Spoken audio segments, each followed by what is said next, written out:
ওর সাথে পারিবারিকভাবেই আমার বিয়েটা হয়েছিল। বাসর রাতে ওর প্রথম প্রশ্ন ছিল কয়টা প্রেম করেছেন। আমি ওর মুখে দেখে অনেকক্ষণ তাকিয়েছিলাম, আবার বলেছিল কয়টা প্রেম করেছেন। আমি বলেছিলাম একটাও না। উত্তরটা শুনে অনেক খুশি হয়েছিল। বলেছিল এখন থেকে শুধু আমাকেই ভালোবাসবেন, অন্য কোনো মেয়ের দিকে তাকালে মেরে ফেলবো। ও আমাকে কতটা ভালোবাসে বলে বোঝাতে পারবো না। ও আমাকে কতটা ভালোবাসে বুঝেছিলাম সেই দিন, যেদিন আমি ওর চাচাতো বোনের সাথে হেসে হেসে কিছুক্ষণ কথা বলছিলাম। ও আমাকে জড়িয়ে ধরে সে কি কান্না। আমাকে বলেছিল তোমাকে না বলেছি আর কারোর সাথে কথা বলবে না, আমি মরে গেলে ইচ্ছে মতো কথা বলো, তখন আর নিষেধ করব না।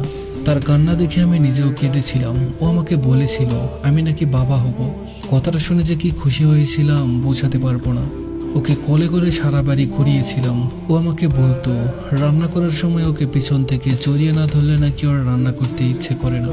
আমি ওর সব আবদার হাসি মুখে পূরণ করতাম। বড্ড ভালোবাসতাম ওকে, এখনও বাসি। ও আমাকে বলেছিল আমাকে জড়িয়ে ধরে না ঘুমালে নাকি ওর ঘুমিয়ে আসে না, সারা রাত জড়িয়ে ধরে থাকতো। তাই কোথাও রাতে থাকতাম না, যত রাতই হোক বাসায় আসতাম। ও যখন 6 মাসের অন্তঃসত্ত্বা তখন আমাকে বলেছিল আমাকে ছাড়া তোমার কেমন লাগবে গো।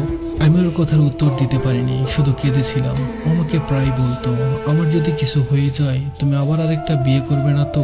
মরে গিয়েও তোমাকে আমি অন্য কারো হতে দিব না, আমাকে ভুলে যেও না। ওর কথা শুনে আমি শুধু কাঁদতাম। ঘুমানোর সময় আমাকে বলতো আমাকে ছাড়া ঘুমানোর চেষ্টা করো, বলা তো যায় না। আমি ওকে আরো শক্ত করে জড়িয়ে ধরতাম।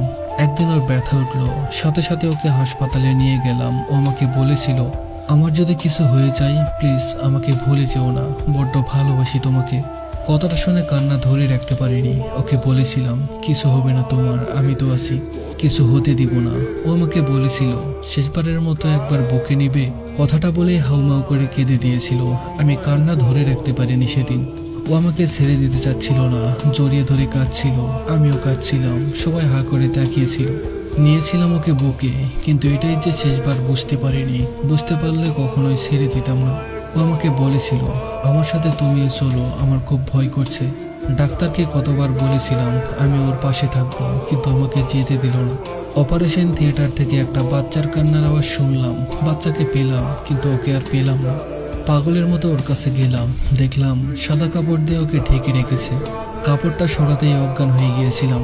জ্ঞান ফেরার পর দেখলাম ওকে খাটিয়াতে শুয়ে রাখছে। ওর কাছে গেলাম, বলেছিলাম এই কই যাও আমাকে ছেড়ে? আমার রাতে ঘুম হয় না তোমাকে ছাড়া, জানো না? তোমাকে না জড়িয়ে ধরলে আমার ঘুম হয় না, জানো না? কেন চলে যাচ্ছ? এই ওঠো, ওঠো না। অনেক তো ঘুমালে, আর কত ঘুমাবে? আমার কথা মনে পড়েনি? এই তুমি না বলেছিলে আমার চোখের জল তুমি সহ্য করতে পারো না?